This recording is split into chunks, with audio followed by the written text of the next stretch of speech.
Chaque fois que vous sortez chercher ce pain chaud et fumant à la boulangerie, vous êtes-vous déjà demandé comment cet aliment, si malin, s'est faufilé partout sur la planète, changeant juste de forme et de nom? Certains vont jusqu'à le considérer comme le point de départ de l'histoire. Bonsoir à tous. Dans cette nuit où la ville baisse la voix et où l'esprit cherche une présence douce avant le sommeil, je vous propose un voyage à travers le temps, du foyer des mythes aux vitrines des boulangeries, au cœur de l'épopée du pain, cette invention humble qui a aidé nos civilisations à passer du feu de camp aux villes. Nous suivrons le grain et ses légendes, la main qui pétrit, la science qui fermente, jusqu'au rayon d'aujourd'hui. Avant de commencer, prenez un instant pour mettre un j'aime à cette vidéo et vous abonner.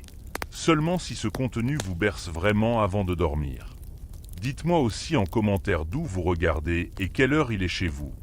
J'adore voir la carte du monde s'allumer. Maintenant, éteignons les lumières, laissez peut-être un ventilateur murmurer en fond. Ouvrons la porte du four de l'histoire et laissons lever, tout doucement, la pâte des siècles. Hippocrate aurait déclaré « Le pain appartient au mythe ». Évidemment qu'il est mythique, surtout avec des œufs et du fromage. Imaginez les Grecs de l'Antiquité se saluant avec un sandwich grec œuf-fromage à la main. Et si l'on remonte vraiment au mythe, prenons le célèbre récit de Gilgamesh. On y voit Enkidu, héros encore sauvage, brouter l'herbe avec les cerfs et boire le lait des monstres, jusqu'au moment où il goûte au pain, premier geste par lequel il se civilise et entre dans l'histoire des humains. Le mythe place le pain comme la première chose que l'homme a cuisinée. Non pas un fruit cueilli sur un arbre, mais quelque chose qu'il a fabriqué lui-même. Voilà pourquoi on peut entendre un Pythagore dire que l'univers commence par le pain, que l'industrie commence par le pain, et que la technologie commence par le pain. Alors, d'où sort-il, ce pain, qui a déposé le brevet de la première recette? Vérité surprenante. Personne ne le sait, la question est bien trop ancienne. Ce que révèlent les indices archéologiques, c'est que des humains façonnaient déjà une forme primitive de pain il y a environ 22 000 ans. Et c'est bluffant. Pourquoi? Parce que cela précède l'agriculture sédentaire. Sans même disposer de blé, ils broyaient des graines sauvages et cuisaient des galettes sur le feu. Quand on y pense, le pain apparaît comme un artefact fossile et vivant à la fois. L'un des plus vieux aliments fabriqués de tous les temps. Tout a suivi son cours ainsi, jusqu'à l'entrée en scène du héros du pain, le blé. Le blé a changé l'équation, pas seulement celle de la cuisine, mais celle de notre vie entière. Il a joué un rôle colossal dans le passage d'une humanité chasseuse-cueilleuse et nomade à un mode de vie stable, agricole, civilisé. On ne bâtit pas une civilisation sans se poser quelque part. À courir derrière le gibier et à voyager sans cesse, on ne peut ni s'arrêter, ni s'installer, ni construire. L'atout du blé, c'est qu'il se conserve longtemps. Il garantit des réserves pendant la sécheresse ou l'hiver. Et ses calories sont denses. Pour vous, au matin d'une civilisation où la nourriture se fait rare, c'est une source d'énergie idéale, qui justifie l'effort de la culture. Tout cela a lancé la dynamique des villes et dopé la population. D'où cet amour des civilisations pour le pain. Dans l'Égypte ancienne, il formait le socle de la vie quotidienne. Si essentiel qu'il servait de monnaie, les ouvriers des pyramides étaient payés en pain et en bière. Il avait aussi une portée spirituelle. On en déposait dans les tombes pour nourrir les morts dans l'au-delà. Les Égyptiens faisaient la fête avec le pain. Il devenait symbole de richesse et de vie éternelle. Ce symbolisme se retrouve dans les religions. Dans le christianisme, le pain intervient de façon figurée dans les rites de l'Église, représentant le corps du Christ. Ailleurs, il sert d'expression d'une proximité avec Dieu et de belles valeurs comme la gratitude, la grâce, la reconnaissance. Cet héritage nous travaille encore, parfois à notre insu. Le pain a aussi pesé sur la séparation des classes. En Grèce et à Rome, le type de pain que vous mangiez disait votre rang social. Les riches croquaient un pain blanc, tendre, pétri de blé. Les pauvres mâchaient des pains foncés et plus durs, à base d'orge ou d'autres graines. Ironie de notre époque. Aujourd'hui, on boude le blé, on revendique le sans gluten et on jure par les pains bruns. À Rome, la distribution du pain s'imbriquait étroitement avec la politique. Les empereurs l'utilisaient pour préserver l'ordre. Si vous avez vu Gladiator, vous vous souvenez peut-être de la formule « pain et jeux du cirque ». On distribuait des graines gratuitement, avec des spectacles, pour entretenir l'amour du peuple pour les empereurs et prévenir les remous. Au Moyen Âge, le pain continuait d'afficher le classisme, blanc pour les riches, sombre pour les pauvres. Mais la diversité du pain ne tenait pas qu'aux classes. Elle reflétait aussi les lieux. Chaque pays a développé son école de panification. En France, on a célébré la croûte croustillante et ses mi ouvertes où se logent des bulles. En Allemagne, on a suivi une voie presque opposée, pain foncé au seigle et aux céréales. En Italie, on chérit le pain très alvéolé, pensez à la ciabatta, bâti sur une fermentation lente qui préserve la saveur et la sensation naturelle. En Inde et en Asie centrale, le pain plat, rôti, naan, s'étire sur des millénaires d'habitude. En Amérique, vous trouvez la tortilla, façonnée au maïs. Au Moyen-Orient et en Afrique du Nord, c'est le règne du pain plat, baladi, chapati, pétri à la main et enfourné dans des fours d'argile. Rien que d'y penser, on a faim. Quelle profusion! Croyez-vous que tout soit resté si harmonieux, chacun protégé derrière son pain? Bien sûr que non. Sous la domination coloniale européenne, le pain d'Europe s'est imposé aux quatre coins du monde. Français, Anglais, Espagnols ont emporté leur miche jusque dans les colonies. Les pains d'Europe se sont imposés, jusque dans des pays comme le Mexique ou l'Inde. Et, comme vous le savez, après l'expansion de l'impérialisme est venu le capitalisme. De grandes entreprises américaines ont surgi, apportant le pain à hamburger et quantité d'autres emblèmes alimentaires de la modernité et de la mondialisation. Dès lors, l'écolier ordinaire qui part en classe avec de simples sandwichs toastés se prend pour le roi du monde. Et, avec le XXe siècle, nous sommes entrés de plein pied dans la phase industrielle.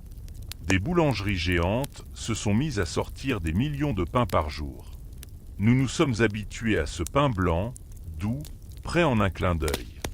Le pain est resté le plat principal de milliards d'êtres humains. Pourtant, hélas, avec le temps, ce grand pain a lentement glissé de son trône.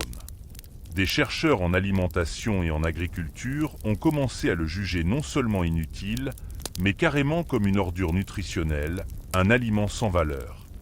Des bataillons de nutritionnistes se sont ligués pour lui taper dessus. Ils ne voulaient plus du pain. Au tournant du millénaire, le ton s'est durci.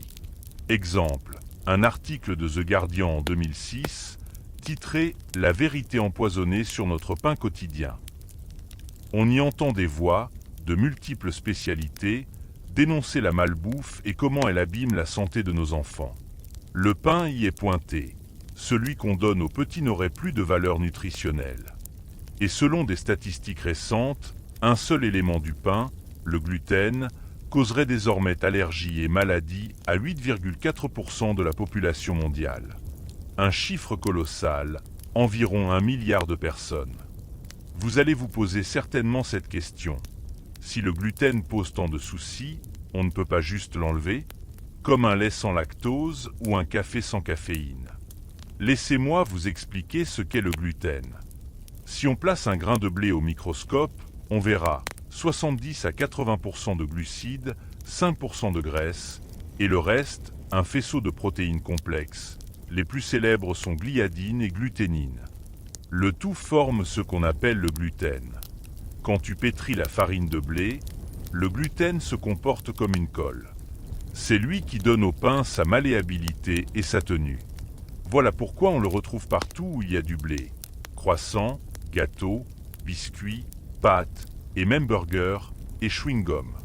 Tous ces produits ont besoin du gluten, substance résistante à la chaleur qui améliore la texture, rend le pain bien compact, relie les composants, aide à garder l'humidité et le goût, surtout quand on emballe le pain pour de longues périodes. En réalité, le problème n'est peut-être pas le pain en soi. On trouve du gluten jusque dans le maquillage et les soins de la peau, parce que c'est une matière bon marché et pratique. Et c'est sans doute la clé pour comprendre ce qui est arrivé au pain. Commençons par l'agriculture. L'agriculture moderne s'appuie sur une méthode fameuse, la monoculture. Évidemment, c'est l'inverse de la polyculture. L'idée est que vous, en tant que fermier, vous voulez tout standardiser. Pas de place pour les variétés. Pas de marge pour cultiver des pommes bleues au lieu de rouges ou d'essayer autre chose. Car c'est la marchandise demandée sur le marché. Autrefois, la polyculture laissait jouer les différences génétiques qui se voyaient plus tard dans le produit final. Avec le temps, nous avons voulu des lots uniformes. Mais le problème est qu'avec cette agriculture standardisée, on perd les bénéfices de la polyculture. La diversité des cultures permet au sol de lutter contre maladies et parasites sans insecticides. Si votre terre accueille plusieurs plantes et des animaux qui fertilisent, elle regorge de mécanismes naturels, des différences qui empêchent une maladie de tout ravager. Quand les parasites arrivent, ils détruisent certaines choses, mais pas les autres. C'était notre modèle, jusqu'à ce que la Seconde Guerre mondiale entre en scène. Les humains ont commencé à se demander comment pirater le système pour stimuler la productivité et standardiser à grande échelle. On a alors séparé les cultures les unes des autres dans le schéma de la monoculture. À la longue, votre sol perd son équilibre nutritionnel. Chaque plante prélève des nutriments différents. Quand vous faites pousser la même culture sans relâche, des éléments précis s'épuisent et deviennent difficiles à compenser. Sans compter que certaines plantes enrichissent le sol en nutriments dont d'autres dépendent. Avec le temps, la monoculture a fait chuter la fertilité du sol. L'humanité s'est retrouvée face à un problème. Nous pratiquons la monoculture et la fertilité décline. La solution a été d'utiliser des engrais chimiques. Cela a réglé quelques soucis tout en créant d'autres, comme l'augmentation de l'acidité du sol. Au passage, ces intrants ont commencé à tuer les bonnes bactéries. Le pauvre sol s'effondrait encore plus. Pour réparer un problème artificiel, on a choisi une réponse artificielle, des pesticides chimiques lourds. Bien sûr, ça a résolu certains problèmes et en a déclenché d'autres. Les insectes, à force, ont développé des résistances. Les pesticides fonctionnaient de moins en moins. Qu'ont fait les fermiers? Ils ont augmenté les doses et utilisé des produits plus dangereux. Et puis, après la Seconde Guerre mondiale, il y avait une abondance de composés chimiques. On ne va quand même pas les jeter. Servons-nous-en en agriculture. On a même trouvé un joli nom de vitrine pour l'ensemble, la Révolution verte. Les entreprises qui fabriquaient des produits pour la guerre ont fabriqué des pesticides et des engrais pour les agriculteurs. Tout ce que je vous raconte a conduit à un résultat. Des plantes affaiblies, accros aux pesticides et des sols incapables de se régénérer. Et ce qui a le plus trinqué, c'est l'aliment sur lequel tout le monde comptait, le pain venu du blé. Le blé fait partie des plantes qui ont le plus subi ce virage inquiétant, avec des conséquences rudes. Même les graines de blé ont changé. Autrefois, les graines étaient plus naturelles, à la composition simple, facile à digérer.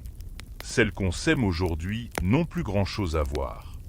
Pendant la Seconde Guerre mondiale, un organisme aux États-Unis, le Conseil du maïs et du blé, s'est fixé une mission, rendre la production de blé automatisable. Projet piloté par l'agronome Norman Borlaug. Sur le papier, l'intention semblait noble, nourrir des pays frappés par la famine, comme l'Inde et le Pakistan. Le hic, c'est la méthode.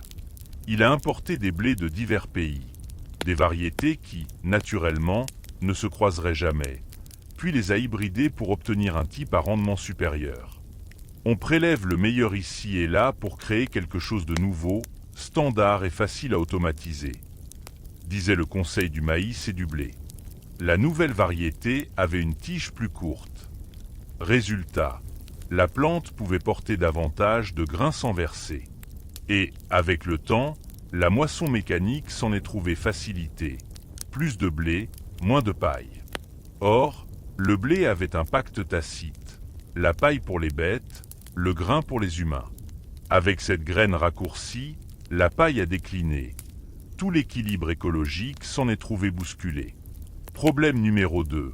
Ces hybrides étaient peu résistants aux maladies. Faibles et incapables de se débrouiller seuls, ils ont exigé des doses massives de pesticides et d'engrais. Évidemment, des arsenaux tout juste sortis d'une guerre mondiale basculaient déjà leur production vers pesticides et engrais. La santé des plantes et de ceux qui les mangent comptait moins que les volumes. Et la fuite en avant a continué. Quand nous avons su produire des quantités gigantesques de graines, la planète est entrée dans une culture du gaspillage. Ce virage a été soutenu par une mutation des habitudes alimentaires. À l'époque, les grandes puissances économiques, comme les États-Unis, promouvaient à tout va les produits à base de blé pour une raison simple. Les entreprises voulaient des aliments qui tiennent longtemps en rayon, des céréales, biscuits, pain de marque, etc. Partout, on a remisé œufs, haricots, légumes. Au petit-déj, on a versé des céréales. Moins cher, plus accessible. Donc les foyers économisaient. Désormais, même l'Américain moyen peut manger des céréales le matin. Pourquoi ces puissances se sont-elles focalisées là-dessus? On sortait de guerre, de famine et d'une révolution industrielle. Leur idée de la nutrition tenait en une question. Comment fournir assez de calories pour travailler plus et produire plus? La notion de valeur nutritionnelle, de santé publique, pas encore au programme. Le bien-être n'existait pas. On donnait du fourrage aux humains pour faire la guerre, produire et ne pas crever de faim. Et, quand on regarde le blé, on voit une affaire rentable, peu coûteux, bourré de calories. Sans surprise, l'un des grands évangélistes de cette culture fut Kellogg's, géant mondial des céréales. Cette culture du gaspillage nous poursuit aujourd'hui, au point que la production mondiale de blé pour la saison 2024 à 2025 a atteint 793 millions de tonnes, plus que les besoins des 8 milliards d'habitants de la Terre. Nous avons parlé du changement des graines. Parlons du sol qui les porte. Comme je l'ai déjà évoqué, la monoculture sort des quantités énormes d'une même plante, mais laisse le sol semi-stérile. Un seul gramme de terre naturelle ou de vases grouilles de millions d'organismes vivants.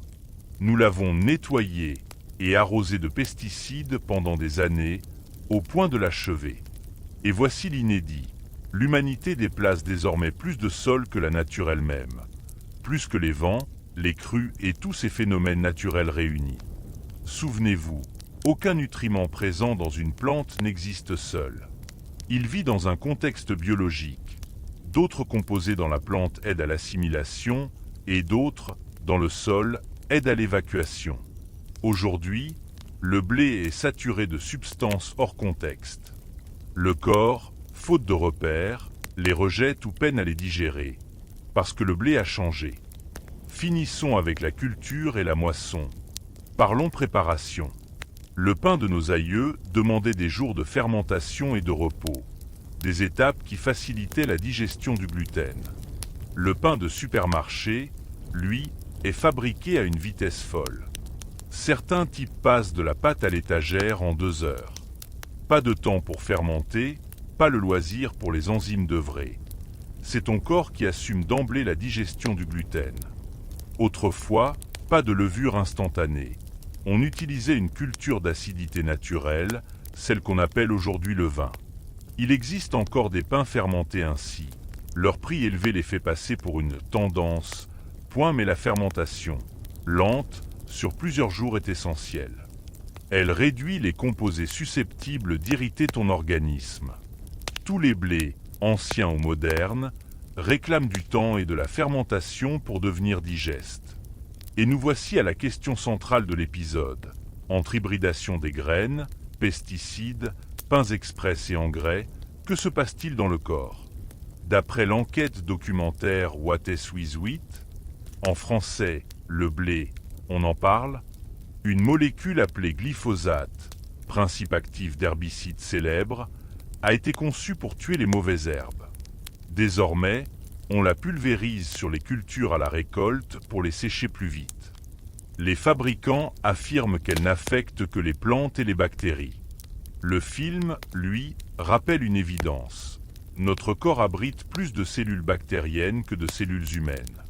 Savez-vous combien? Environ 90%. En clair, vous n'êtes qu'à 10% humain. Si votre corps était une démocratie des cellules, vous seriez 10% humain, 90% colocataires bactériens. Évidemment, toutes les cellules n'ont pas la même taille. Quand on dérègle l'équilibre naturel des bactéries du corps, surtout dans l'intestin, on met l'organisme en sérieux danger, à commencer par les maladies mentales. Le glyphosate bloque un chemin vital chez les bactéries, la voie de l'acide chimique, indispensable à la production d'acides aminés clés, et à fabriquer, entre autres, sérotonine, dopamine, mélatonine et folate. En gros, tout ce qui pilote ton humeur. Les personnes dépressives prennent souvent des médicaments qui augmentent la disponibilité de la sérotonine.